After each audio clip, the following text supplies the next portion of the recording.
Samedi 17 octobre 2020, mesdames et messieurs, bonjour, il est 6h30 sur RTI 1 et c'est l'heure de vous informer. Après l'ouverture de la campagne électorale jeudi dernier, les affiches des différents candidats envahissent progressivement les différents quartiers d'Abidjan. Des affiches électorales qui attirent la curiosité des Abidjanais qui tentent de comprendre la forme et le fond des messages des différents candidats à la présidentielle. Le constat de Jean-Marc Djadji. Nous sommes à Angré. À l'exemple de quelques quartiers de communes du district d'Abidjan, les affiches de candidats au scrutin présidentiel du 31 octobre prochain sont visibles. Du petit au grand format, elles occupent lentement les artères ou les abords des voies principales. Ces supports imprimés ne laissent pas indifférents les populations. Cette année 2020, la vote, je remarque que non, les affiches ne sont pas trop comme les années passées. Pour le moment, on ne voit pas d'affiches. Bon, c'est quelques... bon. C'est de là que je viens de voir les affiches. Je dis qu'on ne voit pas d'affiches. L'affiche électorale vise à favoriser l'élection de la personne ou du groupe qu'elle promeut. Un message sur l'affiche accompagne le cliché du candidat. À Cocody, comme dans la commune d'Abobo, les riverains font part de leurs préoccupations à ce sujet. Le message véhiculé par les candidats, c'est que c'est le même message, c'est la paix. Élection présidentielle du 31 octobre. On voit que le meilleur pour notre pays, quand on parle du pays, on parle de la paix. Voilà. Donc je vois aussi que sur les affiches, sur les logos, tout le monde essaie de véhiculer une histoire de paix. J'aimerais que chacun puisse parler de la paix d'abord, parce que c'est ce qui est primordial.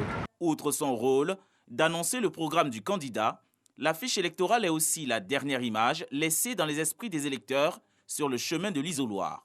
D'où l'importance de la soigner. Et qui parle de campagne électorale parle aussi de cartes d'électeurs. À 2 semaines de l'élection présidentielle, la distribution des cartes se poursuit également à l'intérieur du pays.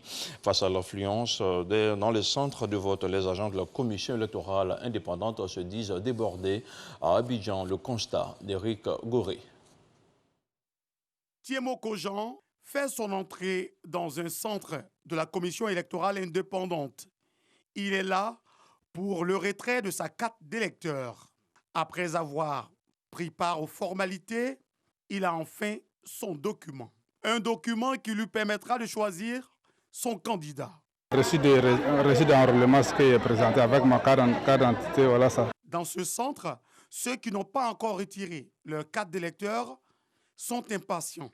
Je suis venue le matin, je n'ai pas eu, on m'a dit à 14h. 14h, je suis venue, ça fait 1 heure de temps ici, encore 6. Je n'ai pas encore eu. Nous sommes débordés, mais nous sommes en train de faire de nos mieux. On fait quand même. Depuis matin, on n'a pas pris pause. Normalement, on doit prendre pause de 13h à midi, mais on n'a pas pris pause. On continue avec. Puisqu'on voit que ça n'allait pas vite, mais on a essayé de sacrifier nos pauses pour eux. À l'image de ce centre de distribution des cartes d'électeurs, une bonne partie de la population ivoirienne veut s'exprimer le 31 octobre prochain. Même constat dans un autre centre. Depuis matin, on est là. Ah bon? Le rang ne bouge même pas. Ils ne sont pas beaucoup, là aussi, ils ne sont pas beaucoup. Ils sont là, je ne sais pas si c'est 2 personnes ou même 3 personnes. Ce rang que vous voyez derrière moi montre cet engouement ici dans ce centre. Les populations attendent leur tour afin de pouvoir retirer leur carte d'électeur et être donc au rendez-vous pour le 31 octobre prochain. Merci Éric Goré. Je vous le disais tantôt, la distribution des cartes d'électeurs se déroule à Abidjan, mais aussi à l'intérieur du pays. À Korogo, je vous propose de suivre le constat de notre correspondante Ami Sissoko. Korogo, 3e jour du lancement de l'opération de retrait de cartes d'électeurs. Les électeurs se bousculent pour le retrait du sésame qui leur donnera accès aux différents scrutins. Du centre de vote du lycée moderne au groupe scolaire Jean de la Fosse en passant par le groupe scolaire Nanguin et Soba. Les électeurs sont au rendez-vous. Ils ne cachent pas leur joie de pouvoir accomplir dans quelques jours leur devoir citoyen. Je viens de retirer ma carte d'électeur. J'ai pu faire cette opération donc, sans grande difficulté. J'ai même été heureux de voir que plusieurs dizaines de nos concitoyens étaient déjà passés, eu égard donc à la liste d'émargement. Ça fait ma 2e fois que je suis venu. Il y avait la foule, je suis parti, je suis revenu. Je tiens à cette carte, il faut que je l'ai, comme tout citoyen ivoirien. Je viens de retirer ma carte d'électeur, d'abord pour accomplir mon devoir citoyen, ensuite pour voter pour la paix, la stabilité et le développement. Les agents mandatés par la commission électorale indépendante qui s'attelle aux vérifications avant de délivrer les cartes notent avec satisfaction le bon déroulement de l'opération. Comme il y a plusieurs noms, on les met par ordre alphabétique. Moi, je suis chargé de distribuer les T. Comme vous le constatez, il y a beaucoup d'engouement. Les gens viennent retirer les cartes. Nous avons 5102 cartes d'électeurs à retirer, agents de la force. Hier, le deuxième jour, nous étions à 715 cartes d'électeurs retirées. Actuellement, nous sommes déjà à plus de 250. Donc, à ajouter à dehors les 700, nous sommes presque à 1000. Donc, pour les 3 jours déjà, je dirais que bon, nous tirons vers notre objectif. Même si tout se déroule bien, les agents n'ont pas manqué de souligner le nombre insuffisant de personnes commises à la distribution des cartes d'électeurs. La circonscription du Poro enregistre 303 839 cartes d'électeurs pour 477 centres de distribution. L'opération de retrait des cartes d'électeurs se poursuit jusqu'au mardi prochain.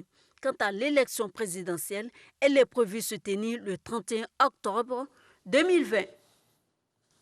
On change de sujet pour parler maintenant de santé. Sur instruction du chef de l'État, tous les programmes qui touchent à la vie des Ivoiriens vont se rapprocher progressivement des populations. C'est le cas de la PSP.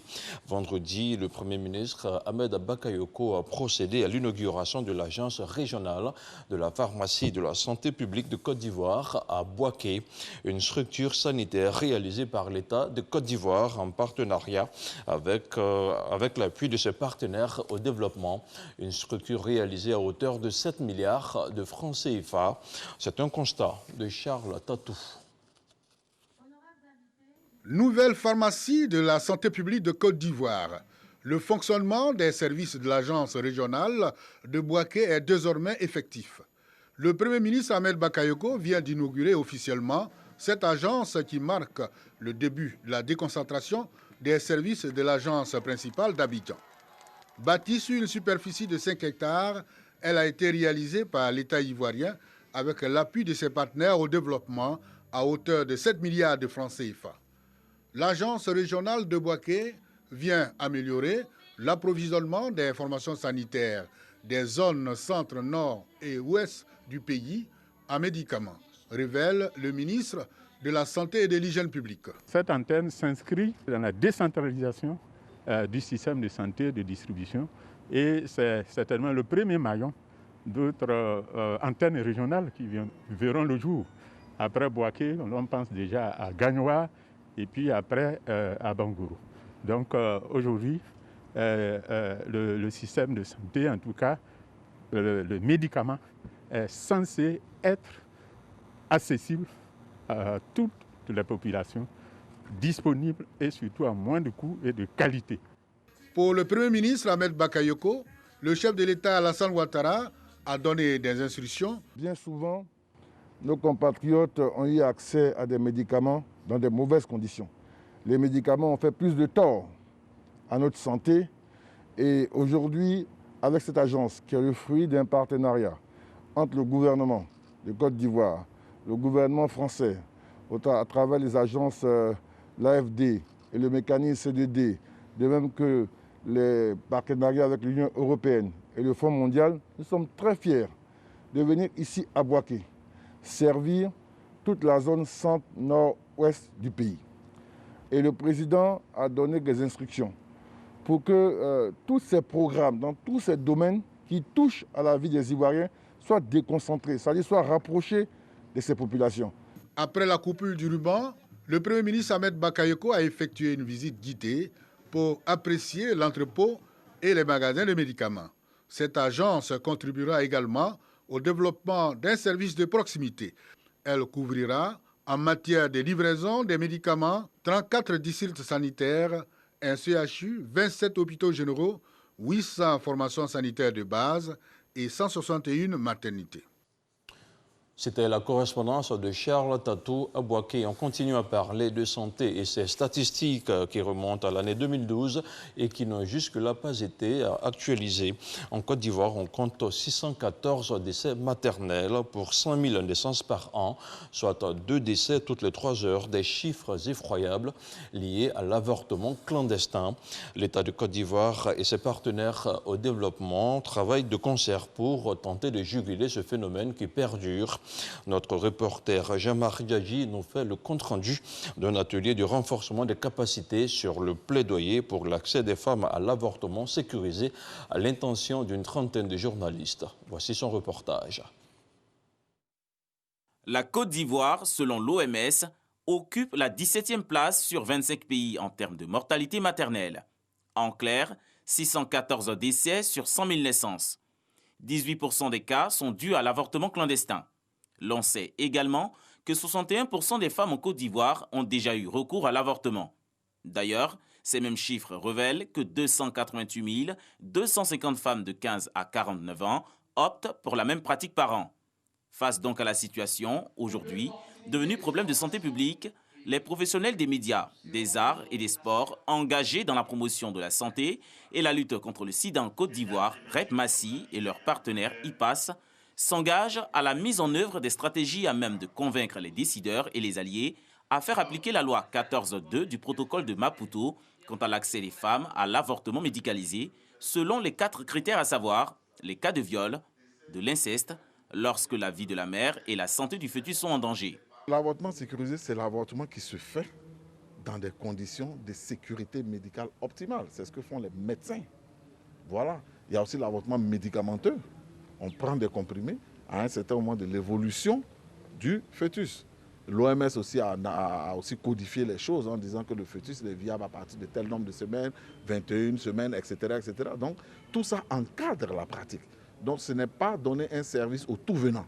Il faut faire attention quand nous passons notre message.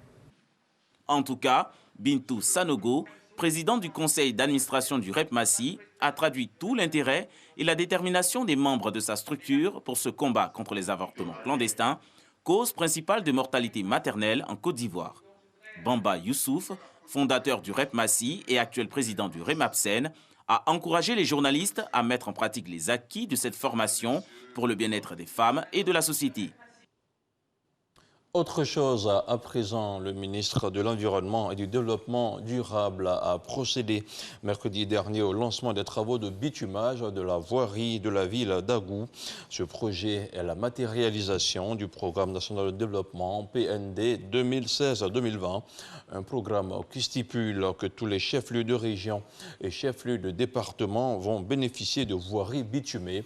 Et selon Joseph Seka, ces travaux vont durer 2 mois et vont coûter à l'État de Côte d'Ivoire environ 2 milliards de francs CFA. Plus de détails avec Herman Niamia. Dans exactement 2 mois, la ville d'Agou connaîtra un nouveau visage. La voie principale menant à la ville et certaines rues de la commune seront bitumées. Un projet de l'État qui s'inscrit dans le Programme national de développement PND 2016-2020 qui stipule que tous les chefs-lieux des régions et les chefs-lieux de préfecture vont bénéficier de voiries bitumées. Vous avez le plan synoptique, le PK0, c'est-à-dire le point départ par de la grande voie nationale, la A1, jusqu'au carrefour Boudépé, c'est-à-dire pratiquement toute la traversée urbaine d'Agou sera bitumée pour 3,2 km. C'est un ouf de soulagement pour la population qui attendait depuis des années ce moment. C'est d'abord un sentiment de joie parce qu'effectivement, les populations avaient, dès ma prise de fonction, c'était vraiment le vœu le plus cher au niveau des parents. Et aujourd'hui, cela devient une réalité. Et donc, je pense que c'est aussi l'occasion de dire merci au gouvernement. C'est le ministre de l'Environnement et du Développement durable, Joseph Seka, représentant le ministre d'État, secrétaire général de la présidence Patrick Hachi, qui a donné le premier coup de pelle pour ces travaux. Le président de la République, dans sa politique, a décidé de mettre l'homme au centre de tous tout ce qu'il fait. Et aujourd'hui, la population d'Agou, la commune d'Agou, va bénéficier d'infrastructures en termes de routes. Nous avons posé la première pierre et nous pensons que dans quelques jours, la ville d'Agou aura un autre visage pour le bonheur des populations. Le coût de ces travaux est estimé à près de 2 milliards de francs CFA, entièrement financés par le Fonds d'entretien routier. En plus du bitumage des voiries, les pistes d'accès aux différents villages de la localité vont également bénéficier des reprofilages lourds. Place à présent à l'actualité hors de nos frontières qui nous conduit à Rabat, au Maroc, où le Royaume du Maroc et la France sont déterminés à renforcer davantage leur coopération sécuritaire, notamment à travers l'échange de renseignements et d'expertise et la consolidation du cadre juridique régissant leur coopération dans ce domaine, a indiqué vendredi le ministère marocain de l'Intérieur dans un communiqué. Et toujours selon ce communiqué, au cours d'une rencontre vendredi à Rabat entre le ministre marocain de l'Intérieur et son homologue français. Les deux homologues, sinon les deux responsables, se sont félicités de l'excellence des relations bilatérales et ont passé en revue les volets afférents à la coopération entre le ministère de l'Intérieur des deux pays, notamment ceux ayant trait à la lutte contre la migration irrégulière, le trafic des stupéfiants et le terrorisme. Et puis tout près de chez nous, en Guinée, les Guinéens sont appelés aux urnes demain dimanche pour élire le prochain président de la République. En lice, le président sortant Alpha Condé, candidat pour un nouveau mandat après l'adoption d'une controversée constitution. Face à lui, 11 concurrents, dont son principal opposant, Cellou Dalein Diallo. Tout semblait prêt à la veille du scrutin, mais certains membres de la Commission nationale électorale indépendante ont décidé de sortir de leurs réserves pour dénoncer des manquements dans le processus électoral. Le 6h30 s'achève ici. Merci de l'avoir suivi. L'information continue sur le www.rti.ci.